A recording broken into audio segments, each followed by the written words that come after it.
চলে আসলাম সকাল সকাল রান্না করে। আজকে রান্না করবো পাঙ্গাস মাছের কারি।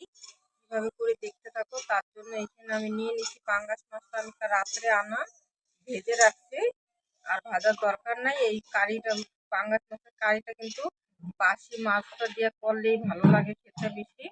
আর ওখানে একটা টমেটো নিয়ে নিচ্ছি, 4টা পেঁয়াজ নিয়ে নিচ্ছি, আর যা যা দিব পরে দেখিয়ে দিকে বলে বলে দিব। এখন আমি পেঁয়াজটা আর টমেটোর গুলো কেটে বেছে পরিষ্কার করে নিই।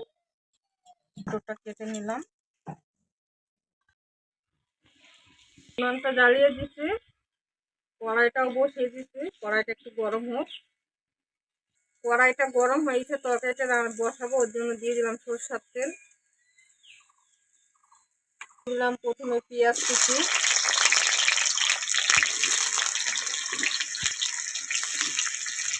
পেঁয়াজটা একটু বাদামি করে ভেজে নেব। পেঁয়াজটা ভাজা হয়ে গেছে, দিয়ে দিলাম টমেটোর টুকরোগুলো। টমেটোর টুকরোগুলো কিন্তু একটু ভেজে নেব পেঁয়াজের সাথে। এখন আমি পেঁয়াজ বেটে নিচ্ছি, 2টা ছোট সাইজের পেঁয়াজ, আর তার উপরে 1 চামচের মতন দিয়ে দিলাম জিরার গুঁড়ো, মতন দিয়ে দিলাম লঙ্কার গুঁড়ো, দিলাম 1/2 চামচের মতন ধনে গুঁড়ো, উপর থেকে দিয়ে দিলাম হলুদের গুঁড়ো, একটু দিয়ে দিলাম মিট মশলা, দিয়ে দিলাম একটু জল।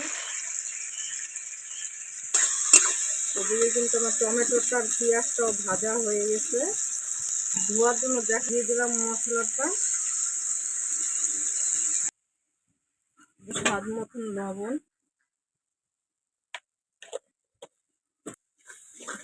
যে মশলাটা সুন্দর করে কষিয়ে নেব। কষিয়ে নিতে লাগবে মশলাটা সুন্দর করে।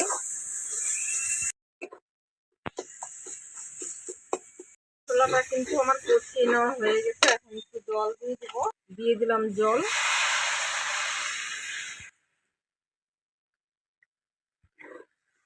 মাছগুলো দিয়ে দিলাম।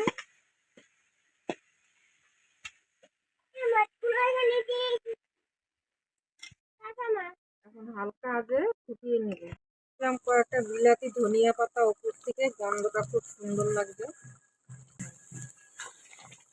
নেড়ে নিলাম, কিন্তু হয়ে গেছে। এখন নামিয়ে নিব। কড়ার মধ্যে ঢেলে দিলাম। এইভাবে করে পাঙ্গাস মাছের কারি বানিয়ে খাবেন, খুব ভালো লাগে। আর প্লিজ আমার ভিডিওটা দেখবেন, লাইক কমেন্ট শেয়ার সাবস্ক্রাইব করে পাশে থাকবেন।